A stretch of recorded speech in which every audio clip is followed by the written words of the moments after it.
Noé, la paix soit sur lui, se souvint de son fils et se mit à le chercher. Il craignait que son fils n'ait pas cru, en espérant qu'il ait gardé la foi en secret. Il demanda à ses fils Sem, Yam et Japheth, « Où est votre frère Canaan ?»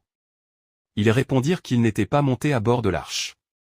Noé leva les yeux et aperçut son fils au loin. Il l'appela, « Mon fils, monte avec nous, ne sois pas avec les mécréants. » Canaan répondit, « Je trouverai refuge sur une montagne, elle me protégera de l'eau. » Noé lui cria, « Aujourd'hui, nul ne peut être sauvé du décret de Dieu, si ce n'est celui qui l'a pris en sa miséricorde. » Mais déjà, la vague les sépara, jusqu'à ce que les flots l'engloutissent.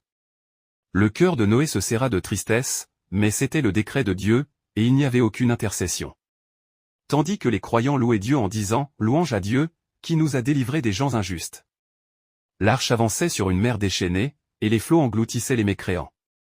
Noé, paix sur lui, dit, « Seigneur, mon fils est de ma famille, et ta promesse est vérité. » Dieu Tout-Puissant répondit, « Il n'appartient pas à ta famille, car il est une œuvre impie. » Alors Noé, bouleversé, dit, « Seigneur, je cherche refuge auprès de toi contre le fait de t'interroger sur ce que j'ignore.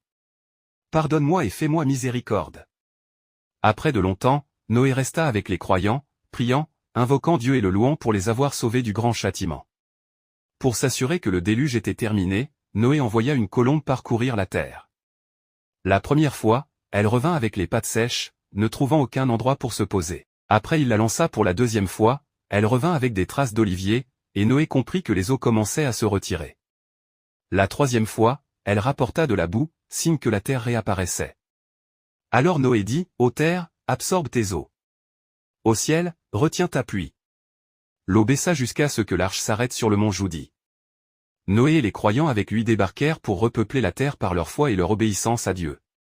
Dieu lui dit, « Ô Noé, débarque avec la paix de notre part et nos bénédictions sur toi. » Après le déluge, Noé, que la paix soit sur lui, continua à guider les hommes, à leur enseigner la religion de Dieu et à préserver leur foi. Et comme toute chose a une fin, celle de Noé, paix sur lui, approchait. Dans ses derniers instants, il tomba malade. Son fils était près de lui, et lui dit, « Mon fils, je te recommande quelque chose. Si les cieux et les terres étaient mis dans une balance et que la seule parole « Il n'y a de Dieu qu'Allah » était dans l'autre, elle la ferait pencher. Si les 7 cieux et toutes les terres formaient un cercle, il n'y a de Dieu qu'Allah les briserait. Sache donc qu'il n'y a de Dieu qu'Allah. » L'homme se demande, qui est venu après Noé? Qui a ramené les gens vers le monothéisme? Les réponses dans le prochain épisode, si Dieu le veut.